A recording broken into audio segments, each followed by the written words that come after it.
Uh, Good morning, good evening, good afternoon, wherever you are, but mostly good morning to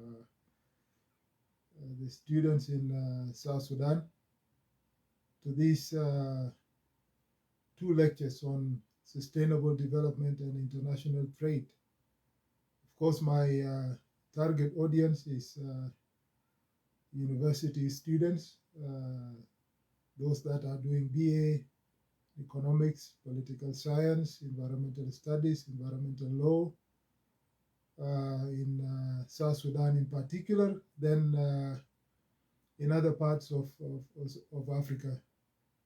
And this is a new area of environmental studies, of environmental law, of economics, sustainable development and international trade is a whole semester. It is a whole semester that I want to condense into two 45 minutes lectures. I hope I will cover much of what you are already getting. And of course, again, the target audience is not practitioners who know more than I do, and or other people, but students in particular who want to supplement what they have with these lectures. The presentation would be the outline of the presentation. I will talk about the background to sustainable development from the UN Conference on Human Environment in 1971 up to the Sustainable Development Goals of 2015. And the first part today will be more of definitions, so that as we go and we connect that to international trade proper, you will be all on the same page. What is sustainable development? Without much ado, what is sustainable development? Sustainable development is defined as development that meets the needs of the present generation without compromising the ability of future generations to meet their own needs. It is development. And of course, when we talk about development, we are talking about production. Production in terms of production of goods, material goods, that is, and services. This is where there is a link between the concept itself, which is a relatively new concept, and international trade.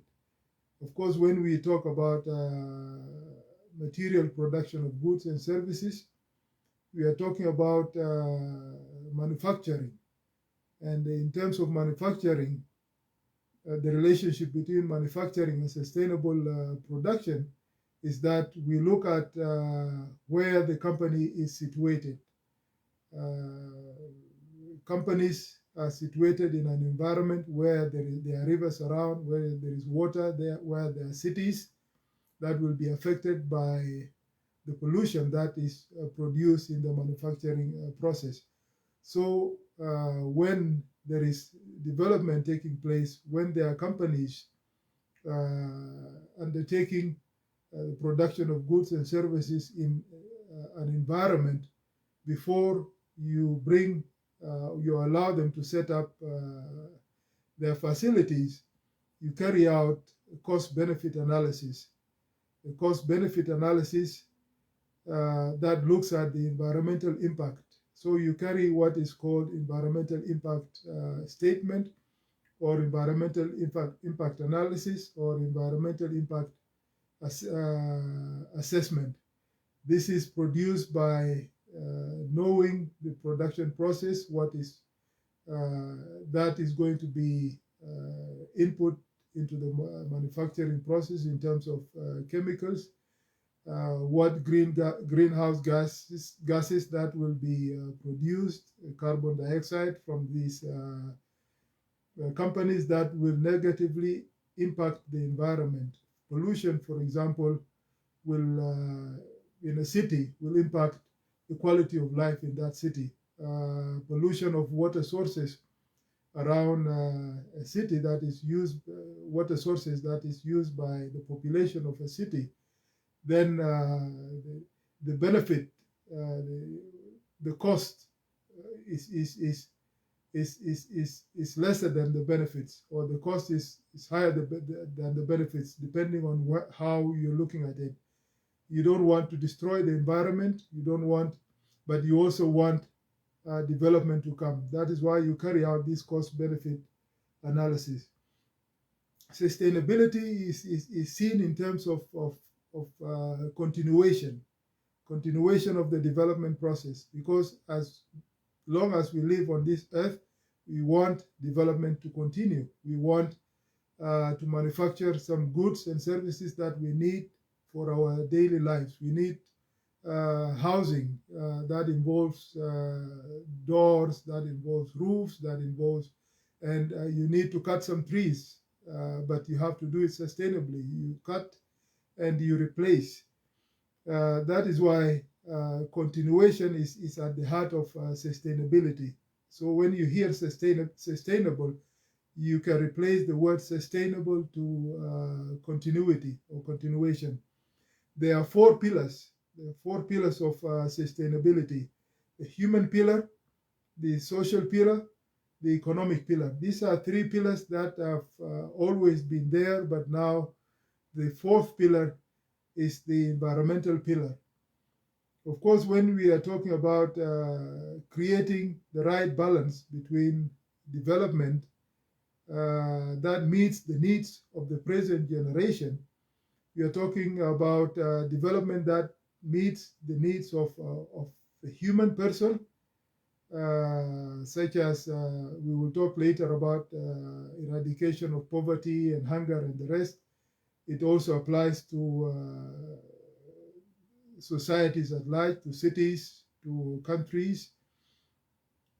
We are talking about also eradication of poverty. We are talking about provision of electricity, energy. We are talking about provision of clean water. We are talking, all these require companies to set up around an environment that could be destroyed if a proper cost-benefit analysis is not carried out, or a proper environmental impact assessment is not carried out. Then you have the economic pillar, which involves profit. Companies want to reach out to markets across the world. You want local profits, but you also want to produce to the outside market. So the economic pillar involves profit, yes. Now it also involves employment. It could relate to the social pillar, and it's here we look at factors of production, because economic factors of production, we all know, there are land, labor, capital, and entrepreneurship. The land involves everything that you need in the production process, you get from the land. If you extract raw materials, whether it's cobalt, cotton, oil, copper, all these are provided by the land. So land is an important factor of production. Labor, of course, is also an important factor of production. You need people to work, and it also relates to the human pillar, because if people work, you have poverty will be eradicated, societies will prosper. Capital, of course, capital must be injected. To build a factory on land, you need money, that is capital. You need machinery, you have to buy this machinery or equipment from those who make them, if you can't make them yourself. And that is why we talk of foreign direct investment, that is investment of capital. Entrepreneurship, the technical know-how, the technical know-how that is developed by passing this technical know-how from one generation to another. So this is briefly the definition of sustainable development. Development that meets the needs of the present generation, but without compromising the ability of future generations to meet their own needs. You don't need to destroy a water source knowing that you are going to, of course, we are mortal beings. We don't live for 100 years. We will have to live clean drinking water for our children. The environment is a resource, by the way. The air, you breathe the air for free, but if you get pollution, then you know if the air is polluted by releasing greenhouse gases, carbon dioxide in a city, then you will know that this is an expensive resource. You need to keep it clean. The same applies to water, the same applies to the forest around you, and so on and so forth. So this is mainly the definition of sustainable development. How did the concept? How has the concept developed from 1971 to 2015? In 1972, there was a UN conference on the human environment in Stockholm, that is Sweden. It talked about human interaction with the environment. That was the main focus. It talks before 1972. There was a misconception that the environment could take everything thrown at it. The environment could take every pollution. The ocean had the capacity to take everything. The air had the capacity to take all the smoke, all the greenhouse gases that are emitted out of the manufacturing process. But later on, we have seen what happened with global warming. The world has come to a realization that the environment has there is a limit to the capacity of our environment to absorb this pollution. So in 1972, we have this UN conference on the human environment in Stockholm, where human interaction, this is the production process in particular, human interaction, extraction of raw materials from the environment, with the environment was the focus. Creation of the UN environmental program, UNEP. Before that, there was no specialized agency of the United Nations to look at the environment. So UNEP was created in 72, and the Stockholm Declaration had 26 principles on environment and development. I will not read out all the 26 principles, but I will briefly extract some of them, like 10 of them. Number two, that are relevant to this lecture. Number two, it's natural resources must be safeguarded. Natural resources, forest resources, water resources, clean air, all these are resources that must be safeguarded while we are interacting with the environment. The Earth's capacity to produce renewable resources must be maintained. We know that this is a limited capacity. Number five, non-renewable resources must be shared and not exhausted. Non-renewable resources such as coal, for example, that is used largely in the Western world, the Western Hemisphere, to produce electricity, which is also one of the major, if not the major source of greenhouse gas emission, of carbon emission. that is destroying the environment. Pollution must not exceed the environment's capacity to clean itself. Again, the environment does not have a limitless capacity to clean itself. The environment is very limited in its capacity to clean itself. If you, if you produce pollution in the air has a limited capacity to absorb it. You will not see where that black, dark smoke is going, but it will come back as acid rain. It will affect your agriculture. It will affect the heating of the earth, and everything we do in the manufacturing process comes back and bites us. The national planning should resolve conflicts between environment and development. This is one of the most important principles of the UN Conference on Human Environment. National planning, when you are planning in your country, you have to resolve these conflicts between environment and development. Of course, every government seeks to bring development to its people. But again, development is not only skyscrapers. Development you have to develop paying attention to the environment. Let's take, for example, what I'm not here to criticize, but let it be a criticism in that about the Juba power plant, electrical power plant. The money was given as a grant from the Africa Development Bank. If a proper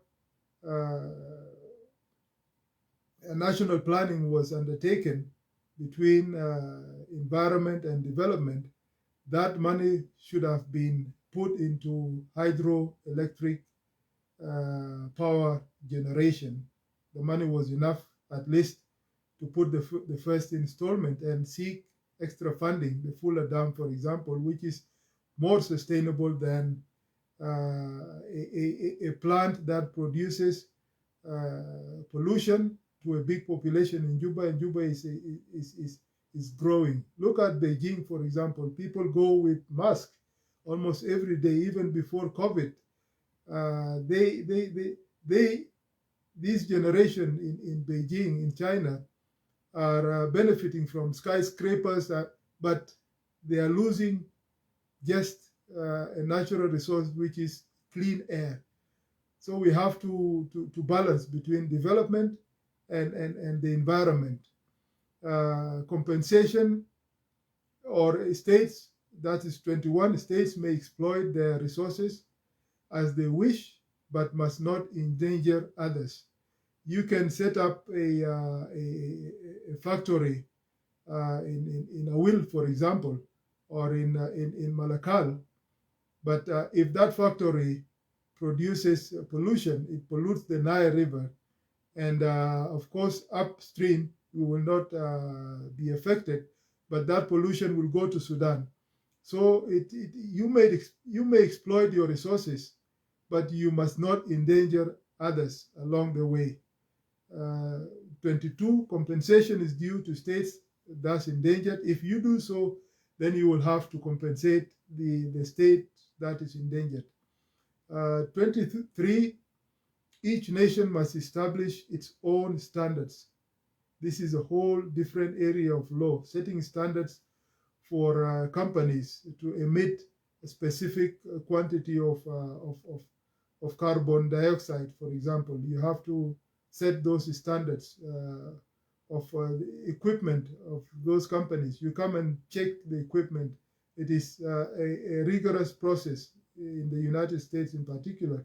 In the third world, in Africa, in our part of the world, the standards are not yet so high because we are not contributing to the pollution of the environment as they are contributing here. Number 24, there must be cooperation on international issues. This is the second part of this lecture. I'm going to explain how this cooperation on international issues related to sustainable development have not been done to improve our lives in Africa, or to improve our position in international trade in Africa or African nations.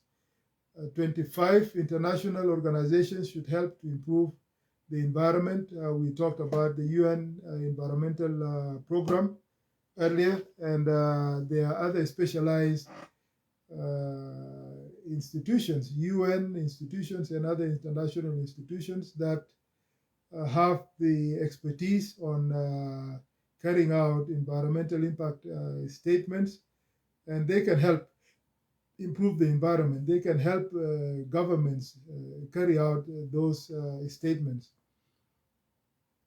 The second was 20 years from the UN conference on the human environment in Stockholm.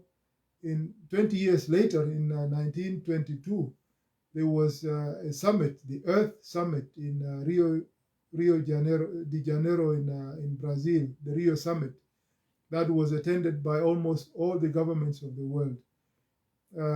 There were many agendas and declarations, but the most relevant to our lecture today is Agenda 21, which talks about a comprehensive plan of action to be taken globally in every area in which human impacts on the environment.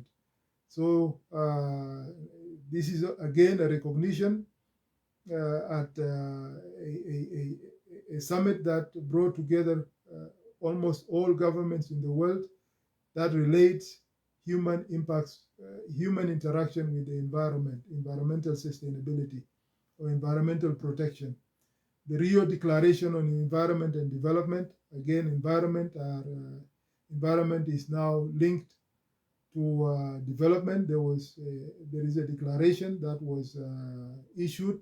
It is a wide declaration. This is a whole lecture on its own. There is a statement of principles for the sustainable management of forests. These students should look to download. They are online. You can download them and study them thoroughly so that you get a wider understanding of these resolutions at the Earth Summit, the Rio Summit.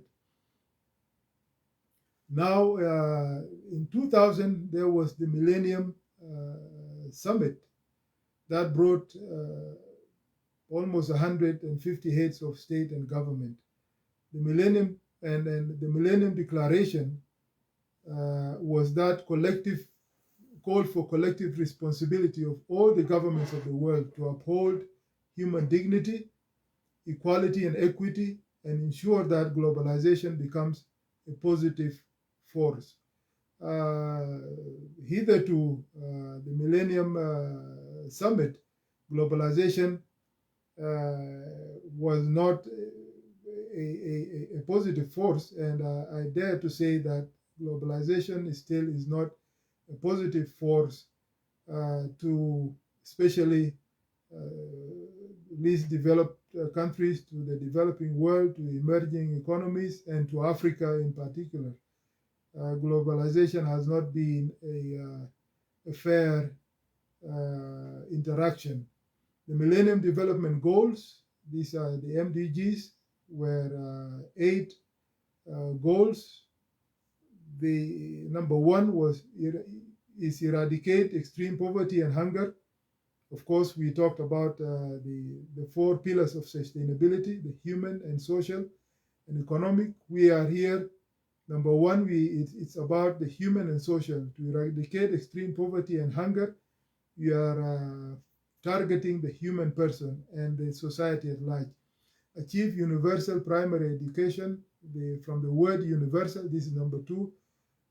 We are talking about pillar 2.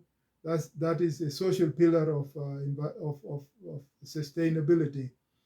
It is universal. Since it is universal, it is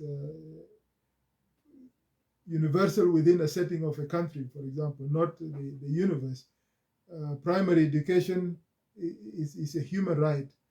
Number 3, promote gender equality and empower women. Women are are more than 50% of the workforce. If you don't empower women, you don't create gender equality, then you are losing out to a potential, 50% of your potential, your economic potential of your production potential, and happiness in general. Women can do everything that we can do as men.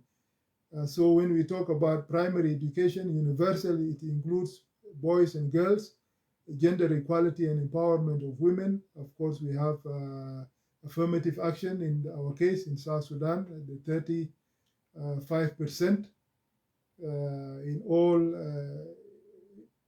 positions, government positions, whether it is parliament, executive, judiciary, and commissions and everything, every part of government sector. Number 4, reduce child mortality. Of course, child mortality is a menace in Africa. It's in the Human Development Index, child mortality in Africa is the highest in the world. It relates to maternal infant mortality. Improve mental health. Of course, mental health, we in Africa, we look at mental health differently. Combat HIV, AIDS, malaria, and other diseases. Of course, at the time of the Millennium Summit, that is in 2000, we talk about how from late 80s to the 2000, how malaria, HIV, AIDS wreaked havoc on African societies, villages. There is no single African family. As I speak today, there is no single African family that does not know a relative, whether a close relative or an extended relative, that has died of HIV and AIDS. Again, HIV wreaked havoc on our societies, and this is one area where we must thank the world as such for quickly coming up with antiretroviral drugs, and now the stigma against HIV and AIDS, HIV patients, HIV infected people is lesser, because we see them productive, they can take care of their kids, because HIV had brought a lot of poverty that created infant mortality. Because when adults die, when parents die, these children, there are millions of orphans in Africa whose parents died of HIV and AIDS. Malaria and other diseases. Malaria continues to wreak havoc on children below 5 in Africa. 7, ensure environmental sustainability. This is when environmental sustainability was brought as a topic of its own in the Millennium Development Goals, the Millennium Declaration. And as we proceed ahead, our focus will shift to this number 7, environmental sustainability. Development of global partnership for development. This is also in part 2. We will look at international trade and how the World Trade Organization and the partnerships that are being created in international trade between the developed and the developing world, the developed economies and the emerging economies have not brought desired impacts on changing the lives of people in the third world and in Africa in particular.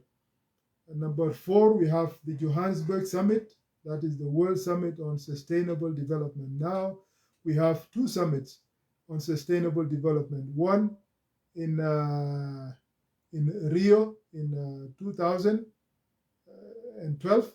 That is Rio plus 20. It was a summit on sustainable development as a topic that is standing on its own. Now, again, we have the United Nations Summit on Sustainable Development is going to be covered later, but now it's the United Nations Conference on Sustainable Development. In 2015, of course, we have seen that the UN came up with the summit on sustainable development in New York. That was at the UN General Assembly. Coincidentally, I attended that summit as a delegate, as a press secretary, a spokesman of our vice president, and I was an effective participant in that, not knowing that later on in life, coincidentally, I would study environmental and natural resources law and policy as an LLM degree. The summit talks about transforming our world was the main subheading of the summit, to find new ways to improve the lives of the world's people, to eradicate poverty, to promote prosperity and well-being for all, to protect the environment. Here, environmental protection has been brought to be a major element, and to fight climate change. So environmental protection and climate change have been brought to the forefront of sustainability. The Paris Conference on Climate Change, that is the same year, just 3 years after the Sustainable Development Summit in New York. The Paris Conference on Climate Change came up with legally binding international treaty. That is that involves 196 parties. So the rest, almost all countries in the world, are expected to adhere to the standards set at the Paris Conference on Climate Change. But mostly it's the developed world, the United States, Europe, China is now an emerging economy that is also contributing immensely negatively to environmental degradation, environmental pollution. So these countries in particular have made pledges to reduce greenhouse gas emissions in the manufacturing process in their countries. Climate change mitigation, adaptation, and finance. It was part of the Paris Conference on Climate Change. Money was set aside to help developing countries adapt to climate change, knowing that it is the climate change and the disasters that are a result of climate change, such as flooding, are caused by the developed world. That is why it is an obligation on the developed world to set aside some financing to help these countries to mitigate the negative impact of climate change. Each country must determine, plan, and regularly report on the contribution that it undertakes to mitigate global warming. So, of course, the countries have set certain standards, but it is each country, America has to set its own targets to reach the specific target, to set the standards, such as they are very strict standards. I've studied these standards as part of my LLM in environmental law. They have set serious, strong standards, and they are being implemented in the United States. China is setting also rigorous standards in terms of equipment. that you bring into the manufacturing process, and how this equipment release emit greenhouse gases. Of course, there are 17 Sustainable Development Goals and 169 targets.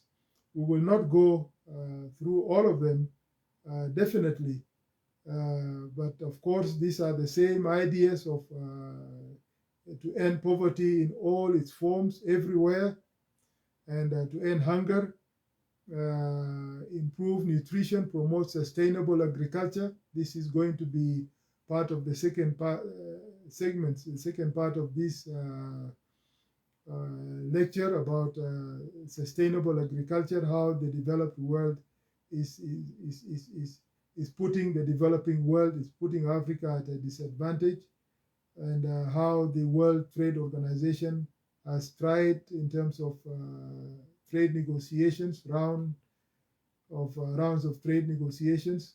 Lastly, especially the Doha round of negotiations. We will talk about that.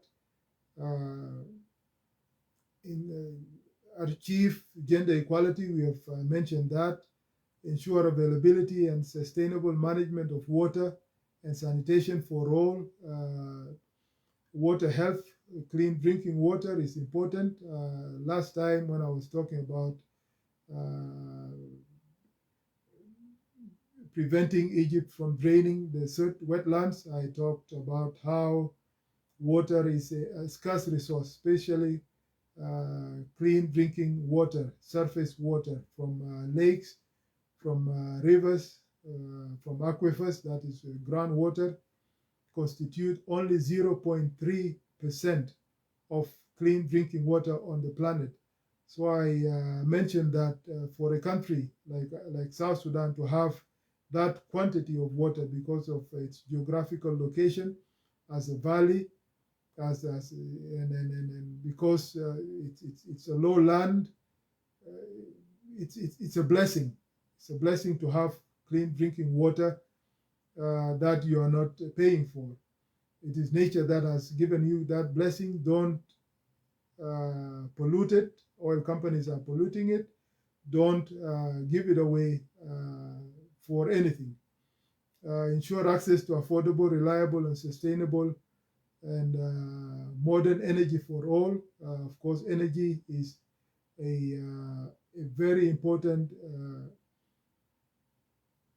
input in the manufacturing process. Without energy, there is no manufacturing. So using hydroelectric power potential in Africa in general, we talk about the Inga Dam, the Grand Inga Dam in the DRC Congo with 40% of hydropower potential worldwide. It can light up the whole Africa and even export to Europe. It is only funding. And I mentioned last time that if a proper project is presented to the Chinese, for example, I'm sure they will finance the construction of the Grand Inga Dam in DRC Congo. Ethiopia is also producing. It has definitely the second highest hydropower potential. So Africa has limitless potential in terms of energy production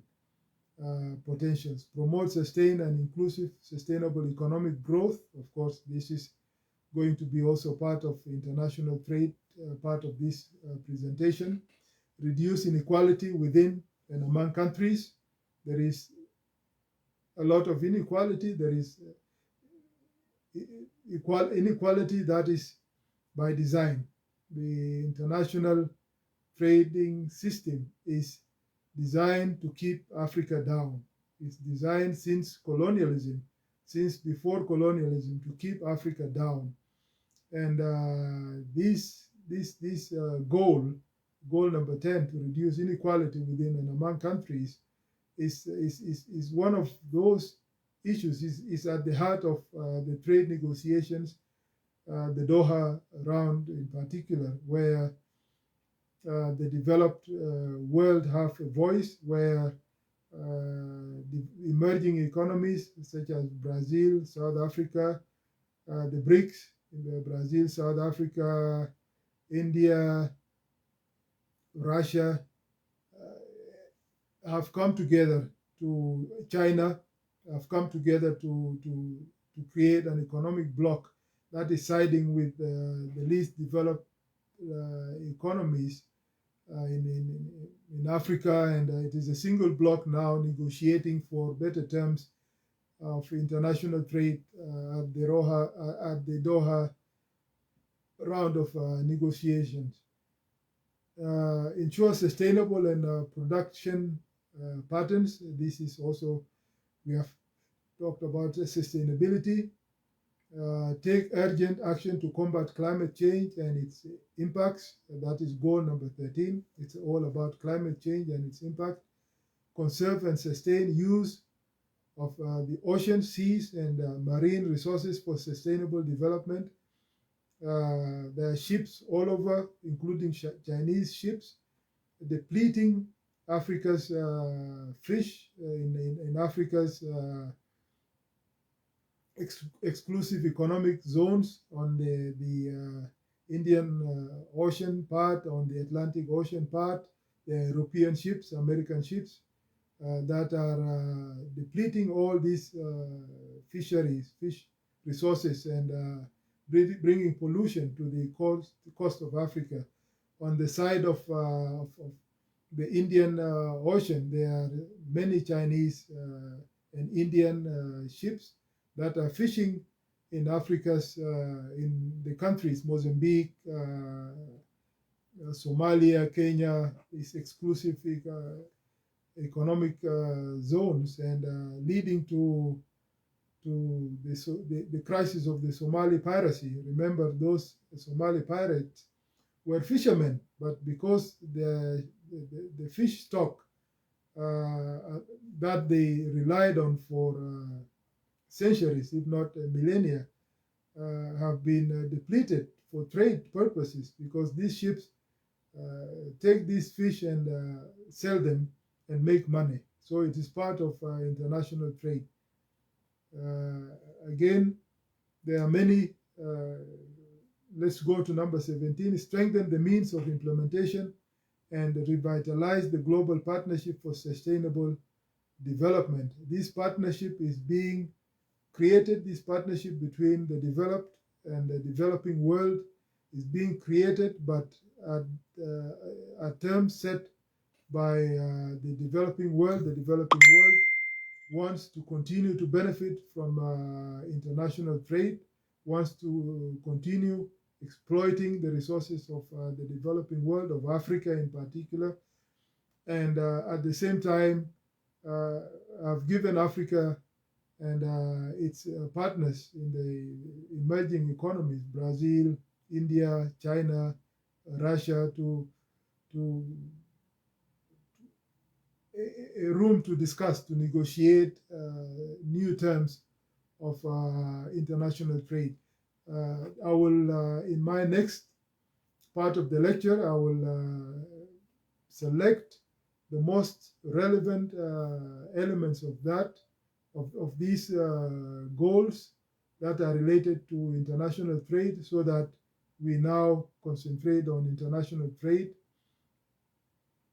with the view to those negotiations, with a view to mining, to employment, to gross domestic product, to markets and societies, to ending poverty, how international trade will end poverty in Africa, with the view to ending hunger and bringing food security to Africa, and with the view to accessibility to reliable and sustainable modern energy, with a view to economic growth, full and productive employment in Africa. Africans should not be running to Europe, risk their lives to just reach Europe. Africa has all the resources necessary, all the resources that are part of the